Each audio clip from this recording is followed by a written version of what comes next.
I missed that. You said you had a brother and a sister, right? Yeah. I just said welcome, Alfonso. Oh, okay. Welcome, Alfonso. My buddy. What's going on? Actually, she just. Alfonso, who's your favorite philosopher? Well, who would you like to cancel? We're cancelling philosophy. They've been talking for way too long. Nothing productive has come out. Okay, any answer besides Joe Rogan being the best philosopher is incorrect. You say Joe Rogan? Yes, Jim Rogan. Joe Rogan's brother, yes. James Rogan. Joseph Nathaniel Rogan. Rena, if Joe Rogan proposed to you, how long would it take for you to say yes? I don't even know him. So. You don't know. This could be your new porn. Practical As a answer. Canadian conservative, this would be your porn, Joe Rogan. It would be my what? It could be your new form of pornography. Porn. He's totally politically incorrect. He's Is a former. in hentai? He's a former. Not, then no. Did you say He's a intente? Yes, I did. Yeah. Oh, What's wow. in hentai? I don't know that. Oh, Hentai is like hentai. animated porn. Oh no.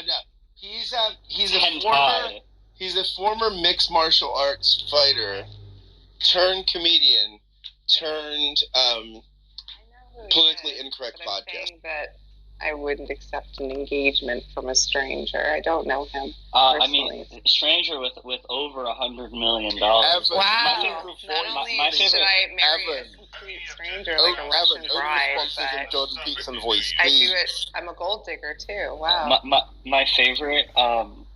My favorite part about like Joe Rogan fans is that they'll call him intelligent, but like as someone who used to listen to him all the time, he'd be like, "Yo guys, like don't listen to me. Like I'm literally an idiot. Like I'm a gorilla and my brain's a meatball. Like don't listen to what I have to say." And then his fans are like, "This is definitely someone I should really listen to." But Rena, I feel like I know you a little bit. I feel like if you watched him for 30 minutes, like if some of his best work, you would I have would a be crush like, on him. let's get married. Well, not you in bed. I think you'd become a fan. I think I he's. know him. I don't like. He's fine, but I'm not obsessed. With I love either. when he lets people on his podcast to spread like early 20th century like race realism stuff about how like black people have smaller brains. That's like really cool. I love. That's my favorite podcast episode. Yeah, I don't think he's my type actually. Well, that's the kind of cute marital fights you could have about the brain size stuff. I think Jordan Peterson is secretly one of those race realist kind of people. No, if you want to know his opinion on anything, you just have to check and see who he like last talked to about that given topic. Because like he'll have like Bernie Sanders on, or like agree with Bernie, and then he'll have like someone else on and agree with Ben Shapiro about most things, and he's not a very It's not good. deep thinker, we'll say. No, he's the kind of guy that'll agree with someone that makes like an argument that makes sense to him at the time. Yeah, there was someone on. He was like, yeah. So like the. Oh wait, no. Actually, you know what? I'm being unfair. I'm thinking. I'm confusing him with Dave Rubin for a particular one. He's not as bad as Dave Rubin. I'll give that to him. Everyone here know Rave Dubin? Yeah, Ravy Dube. I want to hear people, or I want to see people do allegories again. Like, no one's doing allegories. Fuck yeah. When was the last time a good allegory dropped? Like, I agree. Plato, the cave. The Cave, Shadows of the Cave. No, I think the most recent popular allegory is the Veil of Ignorance. Who wrote Oh, that? that's Rawls, right? Yeah, and it's dumb. Well, I think. Oh, nice. Wait, am I getting? I'm not a philosophy. Is that the one where it's like you could tell how just a society is based on like how willing you'd be to live in it if you didn't know who you would be in that society? Is Right. that what that So is? Yep. for a That's his legislator, premise. he thought like if you're like somebody that's like actually enacting policy, the right thing would be like if you didn't know how you were going to be affected by this policy, that's how you should vote. So like if you're doing something on gay marriage or abortion or environmental policy, right? Like vote as though you don't know whether you're the oil company or the oil worker or the person that's living next to, the oil factory. Like you shouldn't, which, it's just, that's great. It's just not how politics works. I mean, it's like Platonism. It's the realm of the forms. I feel like that's like overall not the worst moral framework to use for analyzing a policy. It's kind of like a stakeholder analysis, just like thinking like how a given policy will impact anyone and taking all of those into consideration. I feel like that's not the worst thing. Yeah, but the problem is it's psychologically, I don't think it's possible. I mean, the best critique, like when I heard this criticized, it was by an atheist philosopher at Princeton who just believes in particularity and character and developing skills and all these things. And I just think it ignores the foundation of the social contract theory. It's presuming that the contract is best if you don't know essential components of the contract. And I think you could argue that basically when you know a person's, because in the sort of veil of ignorance theory, it's going to be a pseudo veil of ignorance because people can't think that way. I don't think people can attempt to think that way, but ultimately, at the end of the day, I just think we contain multitudes. This is what I like about people like Nietzsche and Freud. They're good at saying, "Hey, we are more complicated than we think we are, and there's a lot of dark stuff in that we're not even aware of." And so, I just don't think. I think at least interest politics put it out there, right? These people represent these interests, and these people represent those interests. And then we can dialogue about the interests, which seems to be a more public way of thinking about how decisions are being made than trying to sort of just go beyond the veil of ignorance, which I think is just mythology.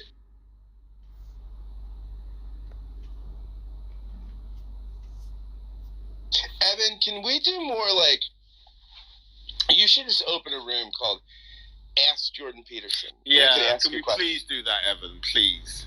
Evan, what do you think about I like Jordan, that. Jordan, what do you think about how you should cook your eggs? Should you do scrambled? Should they be runny? I'm trying to improve my life, Dr. Peterson. How do I cook my eggs? Well, first you got to stop cooking eggs altogether. They're formed with all these inflammatory properties that were just getting my immune system out of whack, and I had to go to Russia to get treatment for my benzo addiction because of the eggs. Now, instead of eggs, what you want to do is get yourself a nice steak. No salt, no sides, none of that. And all of your autoimmune issues will clear right up. Wow. Dr. Peterson, recently I haven't been able to sleep. I feel that there may be a dragon of some sort under my bed. What should I do? Well, you have to confront the dragon. I know it's scary and you feel alone and it's anxious, but if you simply ignore the dragon, it'll only get bigger and bigger until the dragon is so big it's taking up your entire house, and you'll try to walk to your living room, but you'll be tripping over That's dragon. a great book. Dr. Peterson, my girlfriend, during our intimate moments, she screams out, "You're the dragon! You're the dragon! Please, dragon, give it to me." Is this a good or a bad? Well, it depends on whether or not you think nature is a good or bad thing. I mean, women are biologically hardwired to, desire the dragon, because it was the man who possessed dragon energy who could keep them safe from the darkness. So it's normal. I wouldn't worry about it too much, but don't let it get out of hand. Don't let those desires.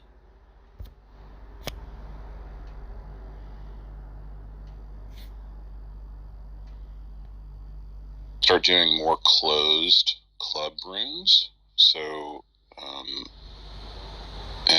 I just wanted to kind of feel you guys out on that as well. And they're just going to be about a specific topic. To chat about and explore amongst Christians, because we can have open rooms where pagans can come in and, challenge us and ask us questions. But, hours and hours and hours a day of that just gets really exhausting. And I don't know if it's fruitful, at least for us. The Lord's always going to use his word anytime.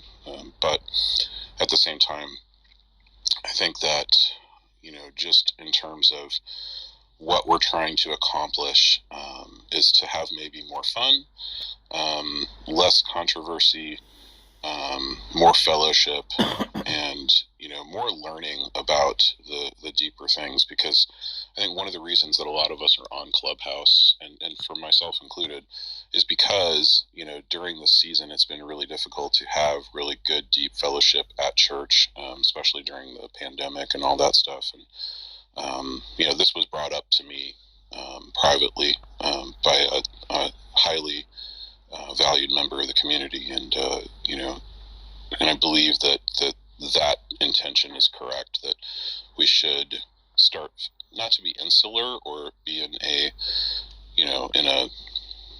what's the word I'm looking for, echo chamber, but maybe make things a little less contentious and a little more about the fellowship of believers and a little more about learning the deeper things of God, and some of the finer points of theology, and being intentional with our language, and just really loving on each other. Because if we don't have that, then it's really easy for Satan to divide us when we do start having impacts on the wider Clubhouse community. And I think that kind of some of the troubles that we've been having of late have been direct attacks by the enemy, because we had been starting to become effective.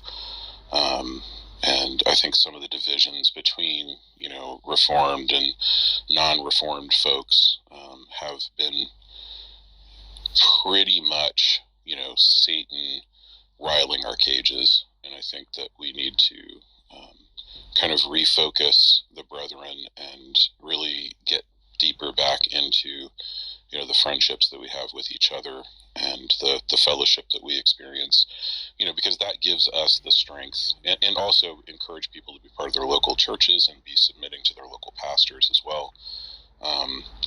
But that gives us the strength to send out like a Matt Yester to, battle atheist idiots. And he has a place to go to kind of decompress and not constantly be besieged.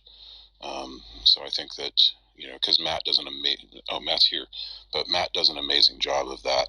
And all you guys do. All you guys, do battle for the word constantly. And I think that we need to have more of a recharging space for us. So I discuss that, guys. I don't know. What do you guys think? Yeah, I like the idea. I generally come on Clubhouse to learn and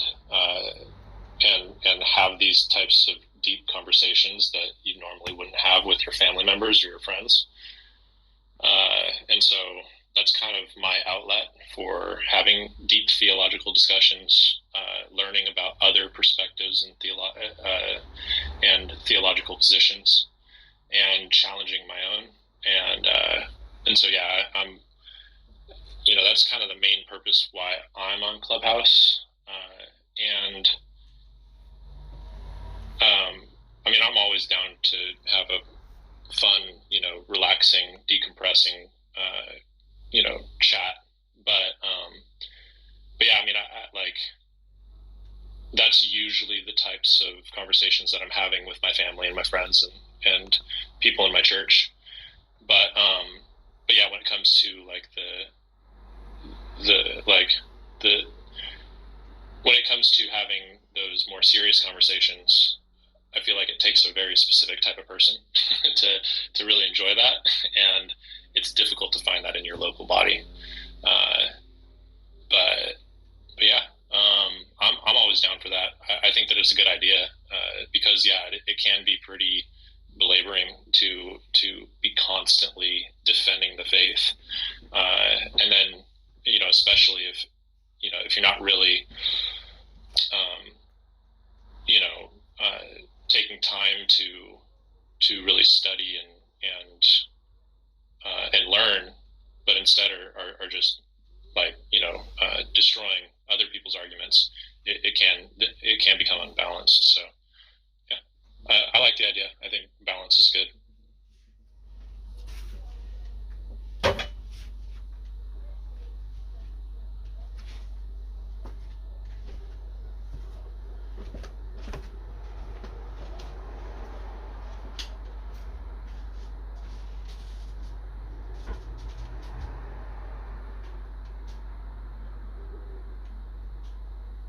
So Lou and Felix, you're not normally part of our little reform group. What do you? That was good to me. Say that again? I didn't hear you.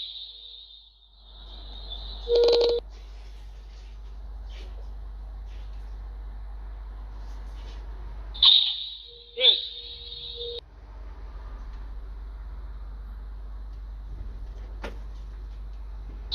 He said that. I think he said that me and you are not like reformed. But what do you think about what he said? So I said it sounds good to me. Yeah, I don't see no problem with it.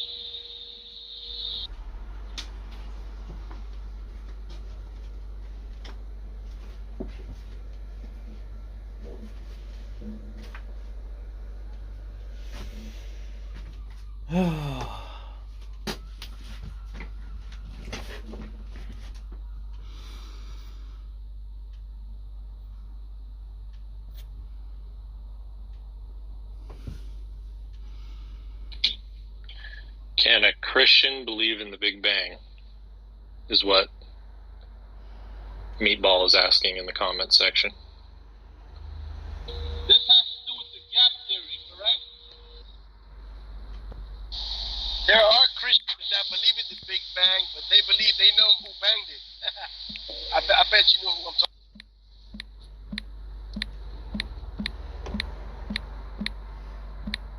Yeah, for me personally, I think that it's an inconsistent position and generally derived from a naturalistic, worldly perspective. So, I don't know. I find that it's most often the case that that those who believe in the Big Bang are not really being consistent with the Bible, but it doesn't necessarily mean that they're, unbelievers. I agree with that. I think that Big Bang is going to happen in 2 Peter chapter 3, at the end of the age. Not a creation Big Bang, but 2 Peter 3, man, is, I can put Big Bang on that, just in a different light. 100%. Yeah, I agree with what you said earlier, Chris. You should entitle it the Reform Barracks, because barracks is where people are trained up, and that'd be the training sessions, and then you just employ that out in the field. So call it a mighty fortress, or fortress barracks. Use any military term you'd like.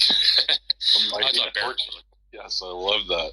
Put some Luther in there, but I want to invite other Christians though. Like, one of the things I do want to do is make sure that we have, a cross-cut of Arminians and Reformed, everybody who believes in the true gospel, and I'm talking like no oneness, none of that stuff. Like, it's just actual Christian.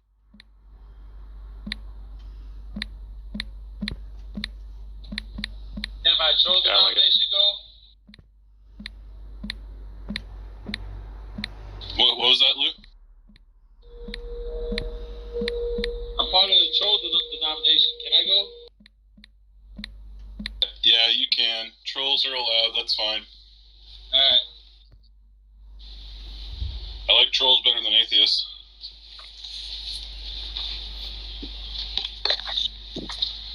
I think there could be an interesting Venn diagram exercise of trolls and atheists.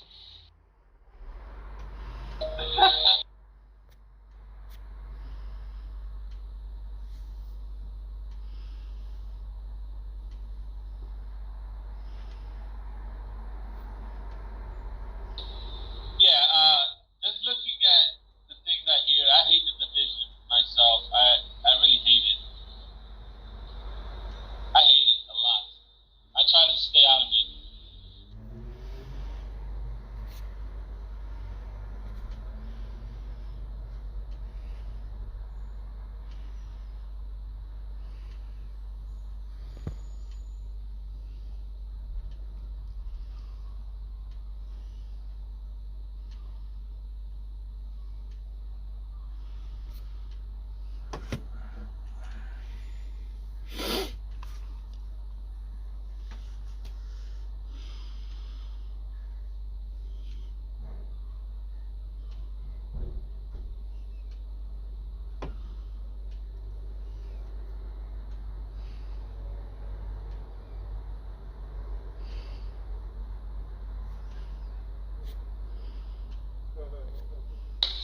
Our KJV only friend has asked to be part of it. I don't know. We'll have to take a vote on it. I say no.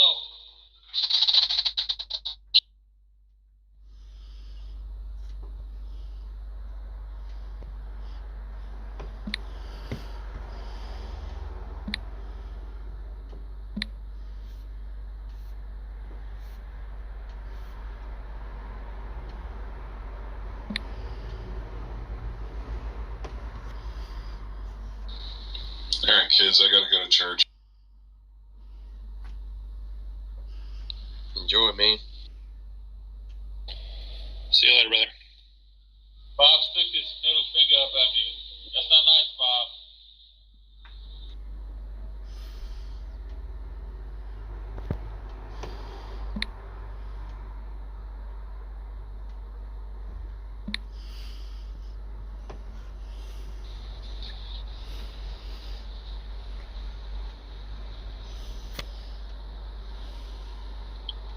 Speaking of the Big Bang and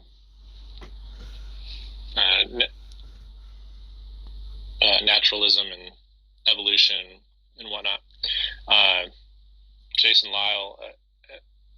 Matt, are you familiar with Jason Lyle? Pretty familiar with him, yeah. In my Have you ever watched? Channel, and yeah, had that one good discussion with Hugh Ross. Yeah, I've watched a few. He's had, I think, 2 debates with Hugh Ross, and then he had like an interview debate with Hugh Ross, and then he's also had like an recently with who was it, with Eli Yellis. He had a little debate. Yeah. Kind of informal discussion back and forth on yeah, theology. Well, it's kind of like overlapping methodology, theology, and evidentialism, presuppositionalism. So it's quite the contrast there. Yeah, really good stuff. But have you ever seen the video that Jason Lyle did on the fractals on the Mandelbrot fractal? Yep. Amazing. Dude, it's so incredible. Yeah, if anybody has time to look at, like, if you like art and you like math, just YouTube the Mandelbrot set with Jason Lyle, and yeah, it's absolutely incredible. Yeah, I just had recollections there to where you see people diving into like the pre-Socratics and stuff like that, and you have guys like Pythagoras and stuff like that, and Pythagoras and his followers, they believe math underlied everything, so to them math was God, and it became like a religious cult to them. So I understand, like, when you see pagan cultures discover stuff like that. I mean, it's not one-to-one parallel, but in principle, you see what's going on there. You can see why they just had this sort of religious cult mentality regarding that. I mean, if you divorce that from the true God, that's what you have, man, is worshiping stuff like that. But then you see the depth of it, though, the world that God created and stuff like that, and then to a pagan unbeliever, what he does with it, he's going to idolize it, But I thought that was pertinent there, because you see these mathematical relationships, the structures, and then, underlying everything, and yeah, that's where you get that cult mentality from the pagan, So that's where, when people bring up, pre-Socratic stuff like that, just to bring up the Pythagoras and his followers are kind of holding this like cult mentality though, regarding the like math underlies everything, and that's just the pinnacle, We divorce that from the one true God, and he's being the precondition for that. Then yeah, of course, man's going to idolize that. So, but Jason Lyle put it in its proper light, but still amazing nonetheless. Yeah, absolutely. One of the lines that he uses is awesome. It's basically the Mandelbrot set is the way that God thinks of numbers, because it's just an infinite fractal that that you can spend eternity investigating, and yeah, it's pretty awesome.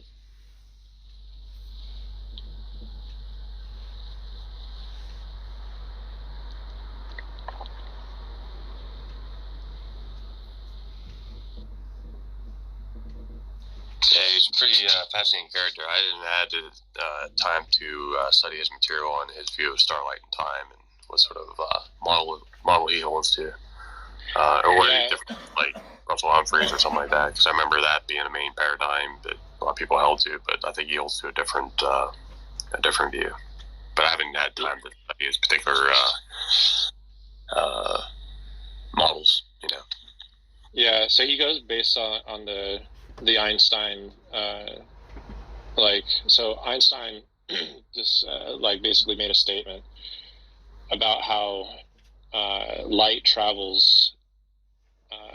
We can only measure the two-way speed of light, and because of this, we have to, just to make it mathematically simplistic, we use the average speed of both trips. And so we say that light travels at, I think it's 300,000 kilometers per second. And when in actuality, Einstein wrote about how it can actually be the case that it's instantaneous in one direction, and then on its trip back, it is moving at twice the speed of the average. So if 300,000 kilometers per second is the average speed of light of the two-way trip, then technically it could be moving at 150 kilometers per second, or 150,000 kilometers per second on its trip back, and it would still equal the same time. So it could be the case that time, or that the speed of light is instantaneous, but since we can only measure it, on its way back, we have to put it within this spectrum, and it could be any number. It could be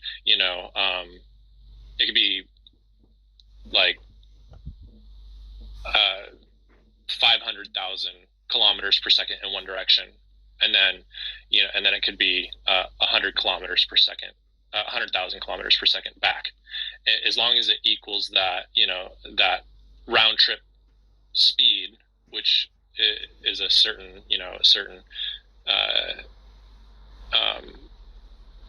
as long as it equals that mathematical equation, it basically fits into that system. It fits into that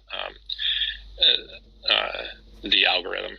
And so so Jason Lisle was pointing out that basically, we just take it for granted that the speed of light is 300,000 kilometers per second. And then when we do our equations, when we look at distant starlight and we try to calculate the uniform speed of 300,000 kilometers per second from point A to point, from the star to Earth, we get these predictions that it took this many millions of light years to get to us, when in actuality it could be the case that the light, that what we're seeing out in deep space is actually happening right now. And so it's not beyond the realm of possibility that the speed of light is instant, and it's just the reflection of light that or the round trip of light that is different in speed. Another thing, Darth has actually mentioned this about the speed of light, and you've probably heard it before, but basically he's talked about how gravity can affect the I don't know what his argument is exactly, but he basically says that mass can warp the speed of light. And so we don't know that, maybe we measure the speed of light at a certain rate where we're at here in the solar system that we live in, but where there's not anything really, where there's no gravity and no there's no large masses around, maybe the speed of light moves at a much higher rate.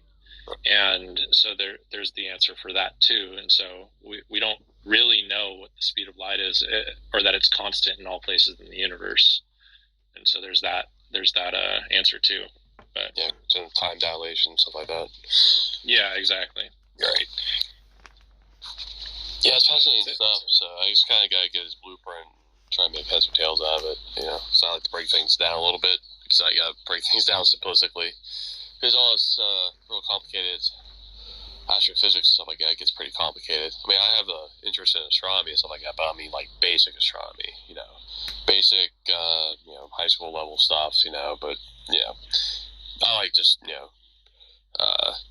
learn some basic stuff like that, but you get in these highly theoretical stuff, and then it's just you're dealing with like so many different concepts at once, and or to be systematized together, and I'm trying to see like how they all fit, like a puzzle, Yeah, exactly. And I think Jason Lyle, like, I mean, he's done his homework on this type of stuff, and so I think that he has a pretty good case. And I think that one of the most interesting things that he tackles is the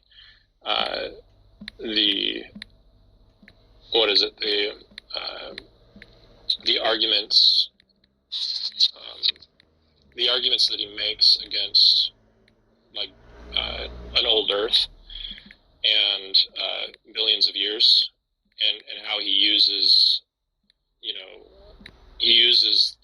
the uniformity of nature to disprove the old age of the Earth by showing that, like, the moon, for example, it's receding from the Earth at a certain rate, and so if we just rewind the clocks, it's basically scraping the surface of the Earth within like less than a million years or something like that, and so if we were to simply assume that all things are constant, then we would have some serious problems. And there's a ton of cases that he brings up, a ton of different arguments that show that if we keep a constant rate and just rewind the clocks and just backtrack, we end up with thousands of years, where we hit a wall at a certain point. Yeah, the arguments the Earth's slowing down very, very slowly, but still slowing down, so it'd be spinning faster if you wound the clock back. Moving away, So I was trying to think, because I'm comparison, because like at least the model I held to in the past, which it was a pretty neat explanation, was Russell Humphrey's white hole cosmology. That dealt with like the effects of gravity upon the speed of light and time and things like that. I've seen some pretty neat illustrations of that. So I wasn't sure like if he disagreed with Humphrey's theory and just proposed one of his own, or if he kind of holds that in principle, just maybe a different formulation of it. I never seen him like lay out a model or like maybe an illustration of it, because I think people have laid out different illustrations of Humphrey's model like over the years. They like actually put some graphics up just try and illustrate a cross section of like a cross section of three-dimensional space-time or something like that, where I remember like the illustration of like a trampoline, or like illustrating space like a fabric, which the scriptures speak of them stretching out the heavens, like a curtain, or like a fabric, I think it was Russell Humphrey's theory that would account for the Pioneer anomaly, that it's like right on space is being stretched, the Pioneer spacecraft. Russell Humphrey wasn't, some intellectual slouch or whatever. He predicted the magnetic fields of like two planets before the probes got there, and he predicted them exactly. So he's very good at his calculations and stuff like that. So not a dull person. So usually like the illustration, like cross section, because you're viewing this as like a three-dimensional or four-dimensional like sphere, just cut that in half, and then imagine like a trampoline or something like that. So just say you had space like that, it would illustrate it like a trampoline, and then you put the Earth near the center. I'm not saying that it got to be at the center, but as soon as you put it on that, it will have an effect on it, with that mass. and then he built the stars, and that would like really weigh it down. And then the Earth being at the center there would be at the point to where you'd have like time like just about stopped. And then I think it had like an illustration of, say, like the outer bounds of that trampoline would be the waters above the firmament. You know, it speaks about the waters above the firmament, not merely above the atmosphere, like some people take the vapor cannon to be, but it would be like literally outside the universe or the very bounds of the universe. And so you had like light reflecting on the stars there, and then back to that center or near the center there, traveling at, say, the speed of light. You didn't have to speed it up. But there, as the heavens are being stretched, and since that trampoline, just we're viewing it as a cross section here, just in our imagination, it would be plummeted down, and then as it's being stretched, you stretch that trampoline, and then things start popping up to the, say, the event horizon. You know, it would be that horizontal terminus, and then once it comes up and gets to that point, then that's where the light is received on Earth. And so it combines like the stretching of the heavens there with the weight of the stars. We're just using that in a figurative illustration sense here. That it's weighing it down here, and then the heavens are being stretched.